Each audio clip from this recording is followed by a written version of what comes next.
हाय, मेरा नाम है मयंक। इस बार मैं और मेरे कुछ दोस्त जा रहे हैं नैनीताल के उत्तर पूर्वी इलाके में स्थित पीर बाबा के मज़ार के पास में पड़ने वाली पहाड़ी में। इस सफ़र में हमने सुंदर ग्रामीण इलाके से होकर खूबसूरत पहाड़ी में जाकर कड़ी धूप में आग जलाकर और खाना बनाकर किया सर्वाइव और अपने दिन को बनाया यादगार। तो दोस्तों, एक बार आपका फिर से स्वागत है हमारे ट्रैवल शो में, जिसका नाम है ट्रैवल विद मयंक। हमारे सफ़र की शुरुआत होती है 7 नंबर में दोस्तों के मिलने से, और अभी हम ले रहे हैं बोरा जी की दुकान से आज के दिन में काम आने वाला सारा सामान। दुकान में अभी मेरे साथ है हर्षित, अभिषेक, संदीप और दुकान के मालिक गोपाल सिंह बोरा जी। बोरा जी की दुकान से चावल, तेल, मसाले, चीनी, चायपत्ती, दूध जैसा छोटा मोटा सामान लेने के बाद और दुकानदार को कुल 330 रुपये पे करने के बाद हम निकल पड़े हैं आगे की ओर। अभी मेरे साथ है कुरुंगा, हर्षित थापा, अभिषेक, संदीप, दीपक और हर्ष। बचा हुआ सामान, पनीर और डिस्पोजल लेने के लिए अब हम निकल पड़े हैं 7 नंबर की उस दुकान की ओर, जिसके ओनर है भगवान के बड़े भाई हरदा। अब अगर बात हो रही है हरदा की, तो मुझे मुंशी करमचंद के मशहूर उपन्यास भूदान की कुछ पंक्तियां याद आ गई। जरा गौर फरमाइएगा कि तंबाकू में जर्दा और पहाड़ में हरदा दोनों ही स्वास्थ्य के लिए हानिकारक है। और अब अपने सरल और मधुर स्वभाव के कारण पहचाने जाने वाले हरदा को 320 रुपये पे करने के बाद हम निकल पड़े हैं आगे की ओर। चुंगी में करण, सौरभ और रजत से मिलने के बाद हम चल पड़े हैं बिरला स्कूल की ओर, जहाँ से आगे मज़ार तक का सफ़र हमें पैदल तय करना है। इतिहासकारों के अनुसार आदिकाल में इस मार्ग का निर्माण रूसी सेना के जवानों ने किया था। अभी इस कड़ी धूप में मैं और मेरे दोस्त बहुत ही कठिन चढ़ाई को पार कर रहे हैं। ऐसे सुनसान, खतरनाक और वीरान रास्तों से जाते हुए अपने कानों को चौकन्ना रखें, क्योंकि जाने किस पल मौत आपका इंतजार कर रही। मार्ग से होते हुए कुछ हिस्सों से देखने पर आपको हिमालय पर्वत की कुछ शानदार और अद्भुत श्रृंखलाएं दिख सकती है। मार्ग में कुछ स्थानीय लोगों से पानी लेने के बाद अब हम निकल पड़े हैं आगे की ओर। और यहाँ से आगे के सफ़र में मुझे भयानक और ख़तरनाक जंगल से होते हुए करीब आधा किलोमीटर की चढ़ाई पार करनी है 20 लीटर के गैलन के साथ। यह जंगल नैनीताल के उत्तरी पूर्वी हिस्से का सबसे खतरनाक और भयानक जंगल है। आए दिन लोगों को यहाँ तेंदुए और बाघ जैसे जंगली जानवर देखने को मिलते हैं। जंगल पार करने के बाद अब हम चोटी के पास पहुँच चुके हैं, और अब हम पहुँच चुके हैं सैयद पीर बाबा की मज़ार में। लोगों का मानना है कि यहाँ मांगी हुई हर मुराद पूरी होती है।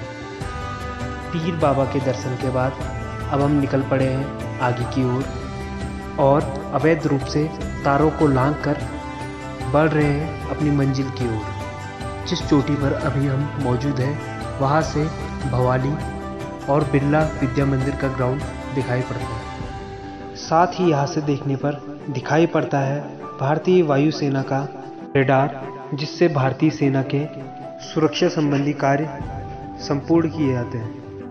तो आखिरकार अब हम पहुंच चुके हैं अपनी मंजिल पर। मंजिल में पहुंचने के बाद ऊर्जा को बनाए रखने के लिए पहाड़ी एनर्जी ड्रिंक, जिसे संदीप अपने घर से थर्मस में भरकर लाया था, को पीकर हम कर रहे हैं शुरुआत।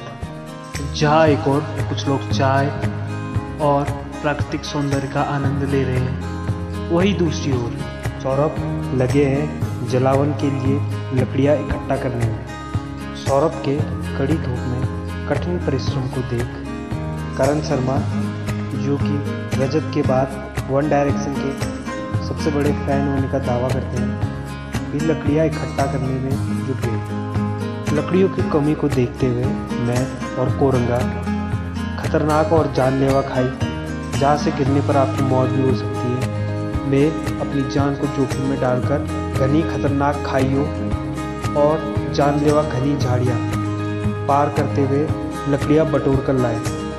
जहाँ एक तरफ हमारे फौजी भाई दीपक तैयारी कर रहे खाना बनाने की, वहीं दूसरी ओर कुछ लोग खड़े हैं हाथ बांध कर। चूल्हा बनाने के लिए हम लगा रहे हैं पत्थर।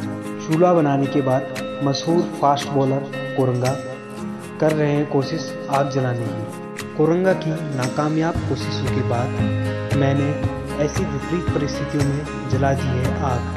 दीपक, जिन्हें कुछ समय बाद फिर से जाना है सीमा पर देश की रखवाली करने के लिए भारतीय सेना के साथ, अभी छिल रहे हैं प्याज। कढ़ाई में प्याज को तलने के लिए कढ़ाई में डाला जा रहा है तेल। कुछ रील मेकर्स को छोड़ दिया जाए तो बाकी सभी यहाँ पर काम कर रहे हैं।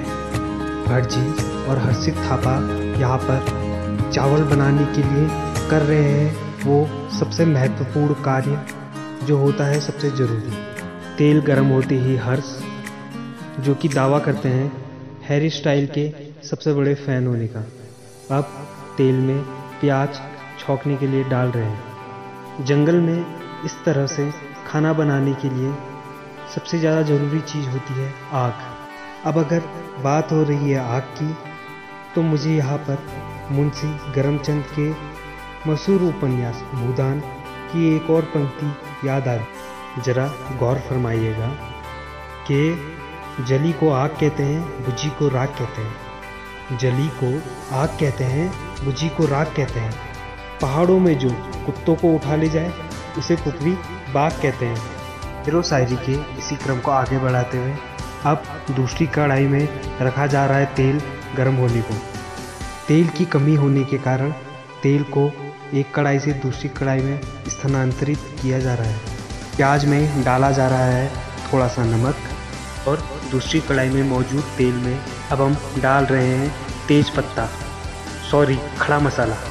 और मसाले मिक्सिंग का काम कर रहे हैं करण शर्मा, जिनका एक यूट्यूब चैनल भी है PKB फिजिक्स का ब्रह्मांड। और वही दूसरी ओर सौरभ कर रहे हैं अपनी कुकिंग एक्सपर्टीज़ का यूज़। और यहाँ पर आग में घी डालने का काम कर रहे हैं हर्ष।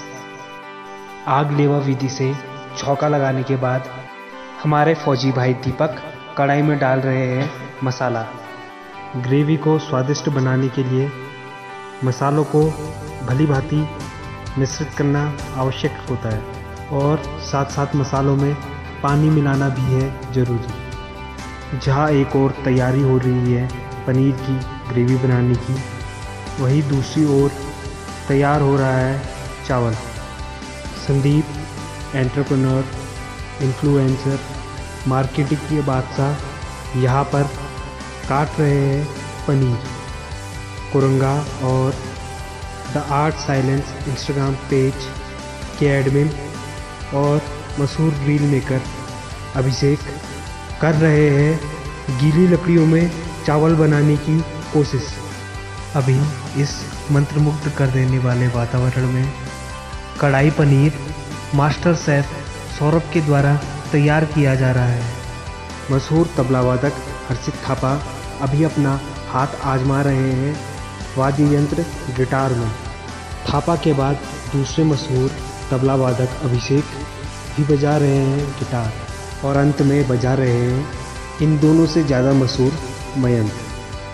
करीब 4 घंटे की कड़ी मेहनत के बाद अब लगभग चावल तैयार हो चुका है। बर्तन की कमी होने के कारण दूसरी कढ़ाई में चावल की मात्रा बढ़ाने के लिए और चावल पकाए जा रहे हैं।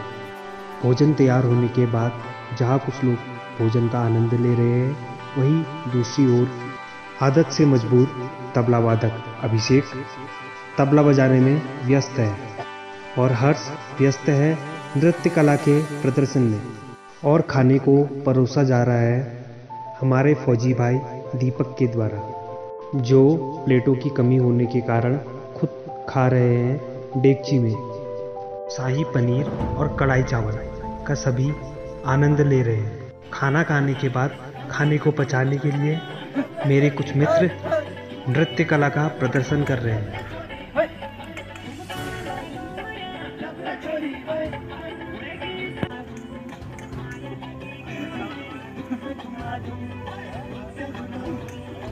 अब सनसेट का वक्त पास आते ही हम बना रहे हैं पहाड़ी एनर्जी ड्रिंक चाय के साथ सनसेट का फील लेते हुए मुझे कैंपस डायरी वेब सीरीज़ की वो लाइन याद आ गई कि पहले मुझे लगता था कि मेरे दोस्त बहुत कम हैं, आज जाके पता लगा कि जितने भी हैं उनसे दोस्ती बहुत ज़्यादा है। तो दोस्तों, हमारा सफ़र अब यहीं पर ख़त्म होता है।